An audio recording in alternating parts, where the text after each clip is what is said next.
Welcome to the bird Media. నేను మీ పవన్ కృష్ణమూర్తి.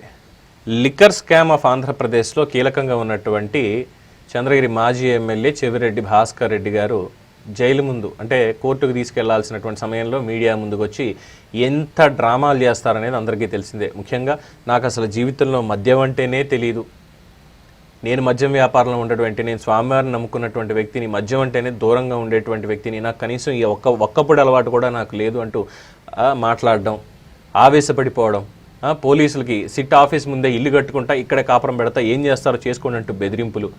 అంటే కోర్టుకు తీసుకెళ్లే సమయంలో జ్యుడిషియల్ రిమాండ్లో ఉన్నటువంటి వ్యక్తితోటి అంతంతసేపు మీడియా సమావేశాలు పెట్టించి మాట్లాడించడం, ఇదంతా కూడా ఏ విధంగా సమంజసమని గతంలో చాలా ఆరోపణలు వచ్చాయి, కంప్లైంట్స్ కూడా వచ్చాయి. సో వాటన్నిటిని తీసుకున్నటువంటి పోలీసులు మొత్తానికి రియలైజ్ అయినట్టున్నారు. ఈసారి ఇటువంటి డ్రామాలు, ఆయన చేసేటువంటి పిచ్చి చేష్టలు, అరుపులు ఇవన్నీ మేము భరించలేము అని చెప్పి కోర్టుకి ఒక విన్నపం పెట్టుకున్నారు. అయ్యా, మాకు ఈ డ్రామాలు, ఇంత ట్రావెల్స్ ఇవన్నీ అవసరం లేదు, మేము చెవిరెడ్డిని వర్చువల్గా మీ ముందు హాజరుపరుస్తాము, దాన్ని బట్టి మీరు ఏం నిర్ణయం తీసుకుంటారో తీసుకోండి అని చెప్పేసరికి జగన్మోహన్ రెడ్డి గారు పంపించినటువంటి లాయర్లు ఎవరైతే ఉన్నారో చెవిరెడ్డి భాస్కర్ రెడ్డి గారికి వాళ్ళు అవాక్కయ్యి, లేదు మేము చాలా కోఆపరేట్ చేస్తాము, మేము కోఆపరేట్ చేసి పూర్తి స్థాయిలో మీకు ఇటువంటి డ్రామాలు ఏం జరగకుండా, లేదంటే ఇటువంటి కొత్త సమస్యలు లాంటివి ఏం రాకుండా ఇవన్నీ కూడా మేము గ్యారంటీ ఇస్తాము, ఆయన కోర్టుకి రావాల్సిందే, డైరెక్ట్గా హాజరవ్వాల్సిందే. అంటే హాజరైతే చెప్పేది ఏంటంటే ఆయనకు ఆరోగ్యం బాగాలేదు, కావాలంటే ఆయన పరిస్థితి చూడండి, జైలుకి ఇచ్చి ఎలా అయిపోయాడో, ఆయనకి వైద్యం కావాలి కాబట్టి బెయిల్ ఇచ్చేయండి అని అడగడానికి. ఆ బెయిల్ దేనికోసం? ప్రకృతి వైద్యం కోసం. నాకు వెన్నునొప్పి ఉంది, నేను ప్రకృతి వైద్యం చేయించుకోవాలంటే ప్రకృతిలోకి వెళ్ళి ప్రశాంతంగా హాయిగా ఎంజాయ్ చేయడం, రెస్ట్ తీసుకోవడం, అంతకు మించి ఏం లేదు. సో లిక్కర్ స్కామ్కి సంబంధించి ఏమైనా చెప్పమంటే మాత్రం చెప్పరు. కానీ లిక్కర్ స్కామ్లో ఆయన అనుచరులే ప్రధానంగా ఉన్నారు.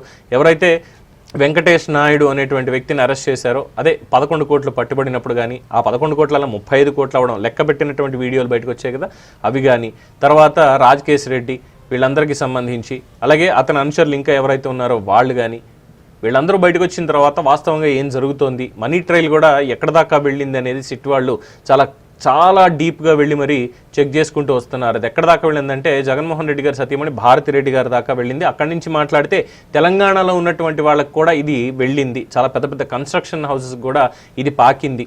లిక్కర్ స్కామ్లో జరిగినటువంటి దందాలో ఉన్నటువంటి మనీ ఏ విధంగా అవుట్ఫ్లోకి వెళ్ళింది బయటికి అనే దాని మీద సిట్ వాళ్ళు మ్యాపింగ్ చేసుకుంటూ వస్తున్నారు విత్ ప్రూఫ్స్ తోటి. సో ఈ నేపథ్యంలో ఎక్కడ ఈయన్ని జైల్లోనే ఉంచి బయటికి రానివ్వకుండా చేస్తారో, వర్చువల్గానే విచారణ అని చెప్తే ఇంక మనకే ఉంటుంది ఆయనతో మాట్లాడడానికి, లేదా ఆయనకి ఏం చేయాలో చెప్పడానికి, ఇవేమీ వద్దు అనడానికి. అందుకని లేదు, ఆయన రావాల్సిందే అని చెప్పి కోర్టులో పిటిషన్ వాళ్ళు వేశారు. కానీ ఇక్కడ ఛార్జ్ షీట్లో మాత్రం పోలీసులు ఇచ్చినటువంటిది, సిట్ పోలీసులు ఇచ్చినటువంటిది చూస్తే, అయ్యా సూత్రధారులు చాలామంది ఉన్నారు దీంట్లో. మిథున్ రెడ్డి నెంబర్ 1గా ఉన్నారు, తర్వాత చెవిరెడ్డి భాస్కర్ రెడ్డి, రాజకేశ్ రెడ్డి, కృష్ణమోహన్ రెడ్డి, చెప్పుకుంటూ పోతే ఇలా చాంతాడ దాకా ఉంది సార్. ఇంకా కింగ్ పిన్ అనేటువంటి వాళ్ళు చాలామంది ఉన్నారు. ఇది ఇంటర్నేషనల్ లెవెల్లో కూడా పాకింది. మనీ లాండరింగ్ వ్యవహారాలు కూడా దీంట్లో ఉన్నాయి. ఎన్ఫోర్స్మెంట్ డైరెక్టరేట్ కూడా ఇందులో ఎంటర్ అవ్వాల్సింది ఉంది. సో దీని మీద ఇంకా సమయం పడుతుంది అదనపు డీటెయిల్స్ ఇవ్వడానికి అంటూ కోర్టులో వాళ్ళు ప్రొడ్యూస్ చేసినటువంటి వివరాల్లో ఉంది. సో 20 సందేహాలు ఏకంగా కోర్టు లేవనెత్తిందిట. దీంట్లో వాళ్ళకి అనుకూలంగా ఉన్నటువంటి మీడియా ఏకంగా ఏసీబీ కొట్టు దుయ్యబట్టింది వాళ్ళని, సిట్ వాళ్ళని. మీరు ఏం చేస్తున్నారు అసలు, ఛార్జ్ షీట్లో ఇంత లోపభూయిష్టంగా ఎలా వేస్తారు మీరు, అసలు ఇంతమందిని జైల్లో పెట్టి మీరు ఎప్పుడు దీనికి సంబంధించి ఇస్తారో వెంటనే ఇవ్వాల్సిందే, లేదంటే మేము అన్కండిషనల్గా బెయిల్ ఇచ్చేస్తామని చెప్పి హెచ్చరికలు జారీ చేసిందిట ఆ సిట్ వాళ్ళకి. అనుకూల మీడియాలో చెప్పేది. వాస్తవంగా చూస్తే అటువంటిది ఏది లేదు అనేది మాత్రం స్పష్టంగా తెలిసింది. సో ఇక్కడికి ఈయన వచ్చిన తర్వాత చెవిరెడ్డి అరెస్ట్ అయినప్పటి నుంచి ఇప్పటి వరకు ఉన్నటువంటి ఈ తరహా ప్రయోగాలు, ఈ తరహా చిల్లర వేషాలు, ఈ తరహా ఇవన్నీ కూడా మొత్తం అన్నిటికీ ఒకేసారి చెక్ పెట్టే విధంగా పిటిషన్ మూవ్ చేసింది ఎస్ఐటి. ఎట్టి పరిస్థితుల్లో ఈయన అక్కడికి తీసుకొచ్చే అవకాశం లేదండి, వర్చువల్గానే మేము చెప్తాము, మరి దాని మీద మీ నిర్ణయం తెలియచేయండి అంటూ మొత్తానికి ఒక పెద్ద బాంబుని ఆయన మీద పడేసింది. సో ఇక మీద బయటకు వచ్చి అరవడాలు, లేదంటే సిట్టు ఇంటి ముందే నేను వేసుకుంటాను, అక్కడ నాకు ఆరోగ్యం పాడైపోయింది, నాకు హెల్త్ బాగాలేదు, నాకు ఈ విధంగా ఉంది, నన్ను ఇలా కావాలని చెప్పి అరెస్ట్ చేస్తున్నారు కూటమి ప్రభుత్వంలో అని చెప్పడాలు, ఇవన్నీ కూడా. ఎందుకంటే 2014-19 మధ్యకాలంలో ఏ విధంగా ఈయన చేసినటువంటి అల్లరి పనులకి సిట్ వాళ్ళు తీసుకెళ్లారో, అప్పుడు చొక్కాలు చింపేసుకొని, అప్పుడు కూడా ఇదే రకమైనటువంటి డ్రామా, నన్ను అరెస్ట్ చేసేశారు పోలీసులు, నన్ను ఇలా తిప్పేశారు, చంద్రబాబు నన్ను టార్గెట్ చేశాడు ఇలాగా, ఇది అని చెప్పినటువంటి విషయాలు. వీటన్నిటి నేపథ్యంలో ఇప్పుడున్నటువంటి పరిస్థితిని కంపేర్ చేస్తే అప్పటికిప్పటికి పెద్ద మార్పేం రాలేదు. మధ్యలో అధికార యావల 5 ఏళ్ల పాటు విచ్చలవిడిగా ఇష్టం వచ్చినట్టు చేశారు.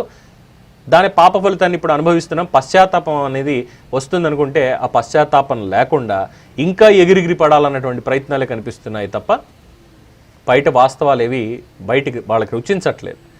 దాంతో కొత్తగా సరికొత్త ప్లాన్లు వేసుకొస్తాం అనుకుని చెత్తగా ఓడిపోతున్నారు. సో మొత్తానికి చెక్ పెట్టేశారు చెవిరెడ్డికి. ఇకపైన ఇటువంటి బహిరంగంగా మాట్లాడడానికి కూడా సరిగ్గా లేకుండా ఆధారాలతోటే ఆయన నోరు మూయించేటువంటి ప్రయత్నం కోర్టులో చేస్తున్నారు సిట్ వాళ్ళు. సో త్వరలోనే బిగ్ బాంబ్స్ అనేవి చాలా వరకు పేలబోతున్నాయి లిక్కర్కి సంబంధించినటువంటి స్కామ్లో ఆంధ్రప్రదేశ్లో. Let's wait and see. దీని మీద మీ అభిప్రాయాన్ని కామెంట్స్ రూపంలో తెలియజేయండి. చూస్తూనే ఉండండి ది బర్డ్ మీడియా. ఈ వీడియో కనుక మీకు నచ్చినట్టయితే లైక్ చేయండి, షేర్ చేయండి, సబ్స్క్రైబ్ చేయండి. అలాగే పక్కనే ఉన్న బెల్ ఐకాన్ని క్లిక్ చేయండి.